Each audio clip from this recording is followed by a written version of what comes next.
Boa tarde, senhoras e senhores. Aqui estamos nós novamente. Como sempre, eu, Pedrinho Chaves, meu querido amigo, que eu já estava com saudade, e os outros dois neurônios estão fazendo sinapse em algum outro lugar. Mas eles voltam, em algum momento propício, eles voltam.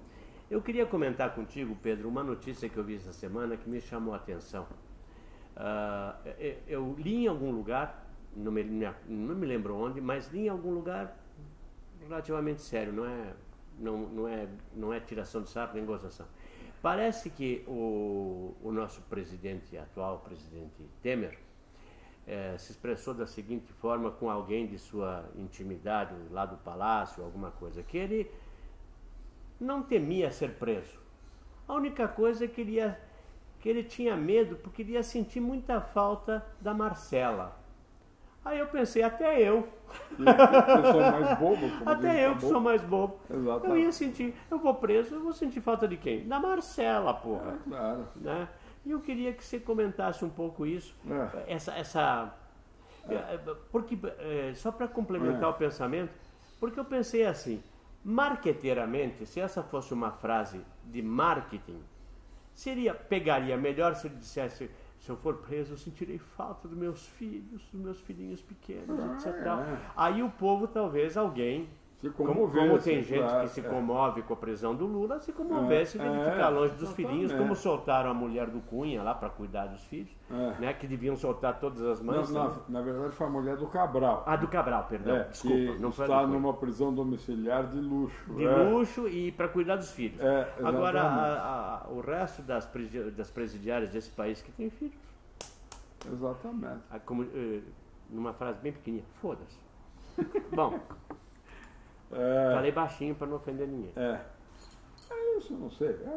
Olha, o mingau é de tal ordem, né, que agora tem gente inteligente que acha que a eleição vai resolver. Parece aquela pomada que serve para tudo, para calo, unha encravada, bronquite, eczema. Brochura. Essa é mais difícil. Mas no Velho Oeste o cara parava o carroção lá e vendia o Eligir tal, que curava absolutamente tudo. Tudo, exatamente. Então não é. O pior não é isso. O pior é o mau exemplo. A mais alta corte eleitoral diz que não vai cumprir a lei do voto impresso. Votada pelo Congresso, aprovada pelo Executivo, pelo Presidente. Então é isso aí. Então você vai chorar pro bispo. Agora, como a maioria dos bispos é de esquerda, se não adianta nem chorar pro bispo. Não adianta. Então nós estamos vivendo um momento patético. Ou até pior, gancético. Gancético. Exatamente. Gancético eu acho que é mais forte. Exatamente, porque nós passamos. O ganso é maior. O ganso é maior. Exatamente. Bom, para situar esse programa no tempo e no espaço, hoje é dia 19. Eu vi uma notícia de julho de 2018. Eu vi uma notícia.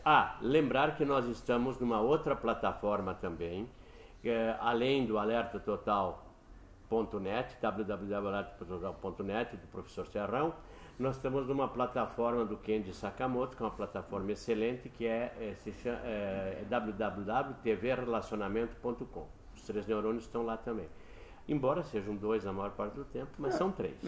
Ou são 4. Não, mas isso tudo. Nomenclatura. Eu sempre digo para o Elton que o programa aqui é feito para você trocar, para a gente trocar ideia com os amigos. Se os outros amigos, porque estão numa época da vida com mais atividade profissional, não têm a mesma disponibilidade de tempo que nós. Então nós sentimos, mas entendemos perfeitamente. Não vamos ficar aborrecidos, nem mas vamos estar com vocês, que é o importante. É isso aí. Hoje, além do... Bom, tem uma notícia, hoje, dia 19, que os caminhoneiros estão parados lá no quilômetro 280 da Regis Bittencourt, novamente. Não sei se é verdade, mas vou saber logo mais à noite, quando estiver indo para minha casa de campo. Então, vou saber se é interditado completamente ou não, porque a mídia não noticia nada. Então fica por isso mesmo. E as coisas continuam. E eu quero fazer uma comparação. Eu nasci logo 2 anos depois que acabou a Segunda Guerra Mundial. E sempre me interessei muito pelo tema, vi muitos filmes, li muitos livros e uma coisa que sempre me chamou a atenção, porque eu convivo muito com a comunidade judaica e tenho o maior respeito e consideração com a inteligência toda que eles têm, e que tudo que aconteceu na Segunda Guerra, o Holocausto, ele só aconteceu porque eles sempre, os judeus que estavam na Europa, na Alemanha principalmente, eles não iam embora porque eles pensavam, não, está acontecendo com o meu vizinho, eu sou uma classe mais elevada, não vai acontecer comigo, etc. Aqui no Brasil está passando a mesma coisa, ou seja, tem um monte de gente que está vendo os caras irem para o matador e eles estão achando que não vai acontecer nada. E a porta do matador, o garrote, está em outubro. Se tiver eleições, é o que o Pedro acabou de falar. Qualquer um que seja eleito, se eleger o Papa Francisco aqui, não ajeita. Não ajeita. Então, se não tiver... Argentina, ia ser um pouco pior. Podia ser pior. Mas, enfim. E eu vou dizer, aconteceu o Holocausto porque quando os judeus se deram conta que eles podiam ter revidado, armado alguma coisa, saído do país, fugido, etc., não o fizeram. E nós estamos nesse momento assim, sem fazer nada. O povo filme não faz que nada. mostra bem isso é o Cabaré, já é um filme antigo, com a Liza Minnelli, mostra todo esse período pré-Segunda Guerra Mundial. Tem um filme também que é do um diretor italiano, Vittorio De Sica, eu não me lembro o nome do filme agora, mas você deve ter visto, porque esse filme aqui, quem é da nossa cidade viu, porque foi um grande sucesso. Uma família de banqueiros judeus que moravam em Berlim, e ele retrata esse momento que eles não iam embora porque achavam que não ia atingir a eles, porque eles eram importantes dentro dali da economia alemã, etc. No fim foi tudo para campo de concentração. Nós, povo brasileiro, nós temos que acordar. Lembro de um outro filme também, talvez você tenha visto, que chama Cuba. O nome é simples, Cuba. E esse filme, você vê momentos antes, dias antes do Castro descer da Sierra Maestra e tomar o governo de Cuba, expulsar e fuzilar o Batista, e fuzilar Deus do mundo. A elite nos cassinos americanos que estavam lá não acreditava que fosse acontecer nada. Não fizeram nada, até que aconteceu. Né? Então, eu acho que está na hora, gente, de acordar. Se os militares não o fazem, o povo tem que fazer. Porque... mas o povo só faz no desespero absoluto. Né? É alguém que sofre um agravo de tal ordem que fica indignado, que não se importa mais o que vai acontecer com ele depois da revanche que ele vai tomar. E aí, então, ninguém sabe quem vai atacar o político aí de uma hora para outra. Porque eles vão ser atacados, vão. Não teve um que há uns anos atrás deu umas bengaladas no Zé Pois Dirceu? Mataram ele, né? Pois depois apareceu morto. Imaginamos que tenha sido revanche lá do pessoal do Zé Dirceu está solto. O Gilmar Mendes, o que eu li do Gilmar Mendes essa semana também? Bom, eu vi um vídeo dele sendo hostilizado na Europa, lá em Portugal. Ele não sabe nem onde, nem quando, nem por quê.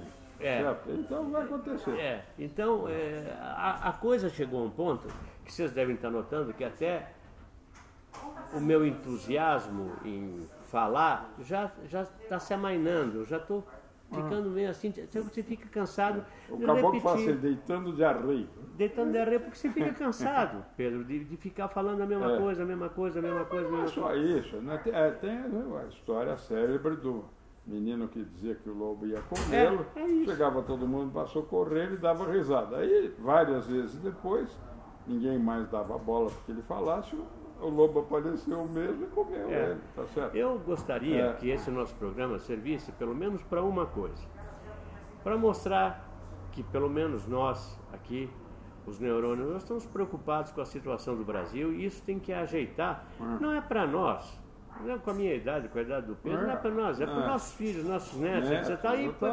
Aliás, Pedro, eu estava te contando uma coisa que eu sonhei essa noite, eu dormi, acordei 2 vezes e um dos sonhos que eu tive foi que eu estava numa fronteira aí no Paraguai e estava com o nosso exército.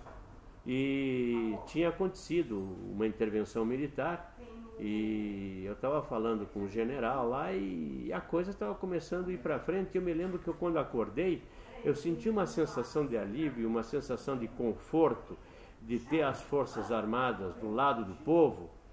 Então, senhores das Forças Armadas, eu vou repetir a frase do Martin Luther King. I had a dream. Eu tive um sonho. Eu tenho um sonho, que vocês intervenham no Brasil. Vocês têm que intervir no Brasil porque não tem outra solução, senhores. Também é uma história muito comum a acomodação. Ainda mais quem está na área de conforto. É claro. E já está numa patente que tem lá homenagens e outras mordomias. Mas o problema não é esse. O problema é que aí eles jogam no lixo uma tradição de 500 anos. Do Exército. Do Exército. Aliás, o Exército mesmo se considera ter constituído em 1648 na Batalha dos Guararapes. Mesmo assim são 370 anos. Né? Sim. Enfim, então, e qual foi a grande obra do Exército? É manter a unidade nacional, que agora corre risco. Está se esfacelando. Ela, dia a dia, ela está se corroendo. É como um câncer, né? Tá corroendo o próprio corpo que lhe dá vida. Não nota algum tipo de câncer, não dói. Então a pessoa... quando a pessoa descobre, já houve a metástase e acabou.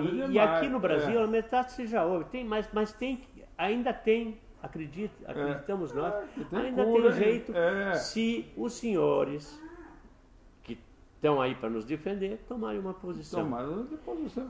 E o pior não é isso só, sabe? O pior é o remorso que eles vão sentir se acontecer o pior. E falar, puxa vida, mas a minha geração foi responsável por permitir essa desgraça. Pois é. Esse é que é o ponto. Então a punição maior vai ser da própria consciência dele. O que eu vejo na internet é que os generais da reserva todos estão absolutamente... Isso é normal.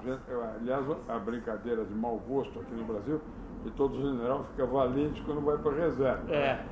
Porque antes ele não pode nem falar, então tem que obedecer a orientação da cúpula. Né? Mas, pensando em tudo isso, um recado direto para o senhor general Mourão, que é meu conterrâneo, gaúcho, está na hora de fazer alguma coisa, general. Mas o general Mourão, que é um homem de coragem, enfrentou a Dilma, sofreu até uma remoção fora de tempo, em função da atitude, enfim, corajosa dele, ele não tem o respaldo da maioria dos outros generais, tá certo?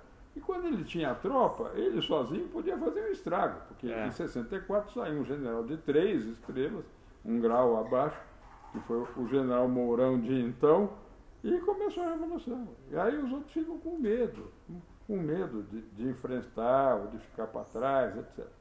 Agora, não precisa nem ser general, se um coronel, tenente-coronel, com tropa, chegar e dar uma fritada na boa parte desses políticos, está salvo o Brasil. Porque enquanto isso, nós estamos aqui pagando a reunião do Fórum de São Paulo, lá em Cuba, para esse bando de canalhas, para Sem Vergonha de Curitiba, para Anta do Planalto, para Zé Dirceu. Zé Dirceu tem Cuba, cara. Eu não sei se ele está em Cuba, né?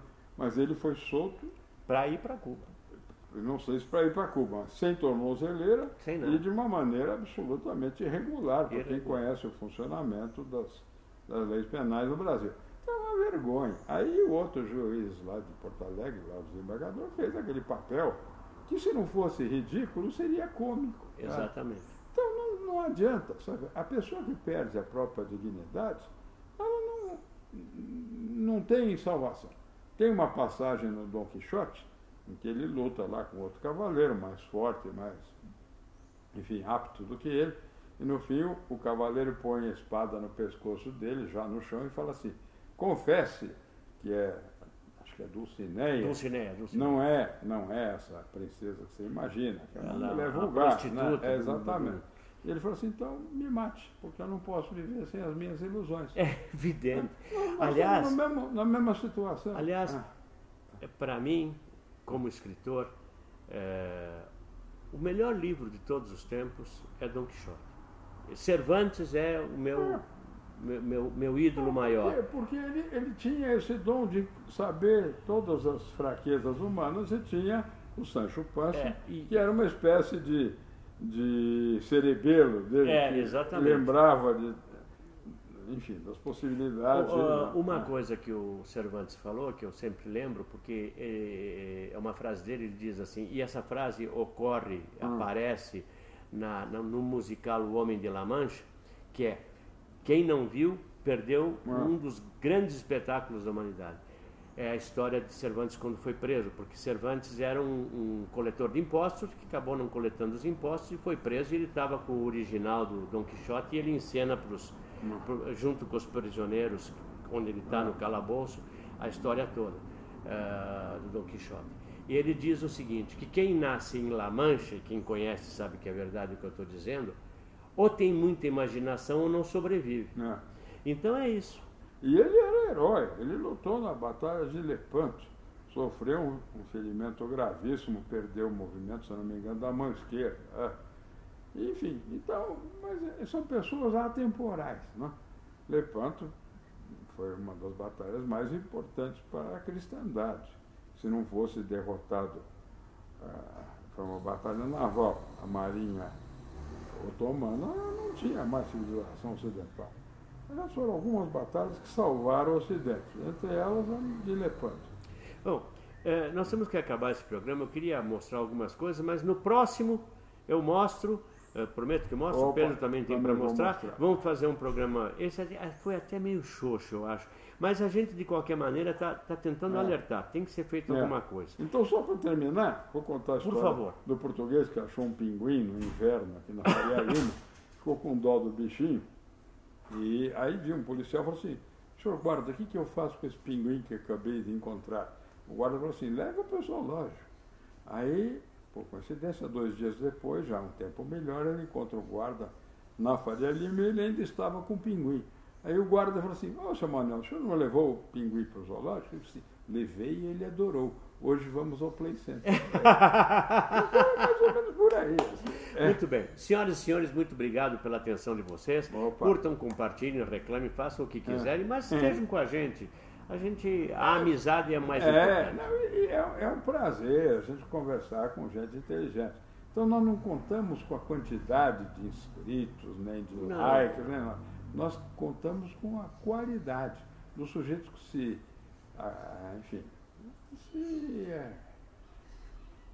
se torna nosso cúmplice, porque participa e partilha dos nossos interesses. Muito obrigado. Exatamente.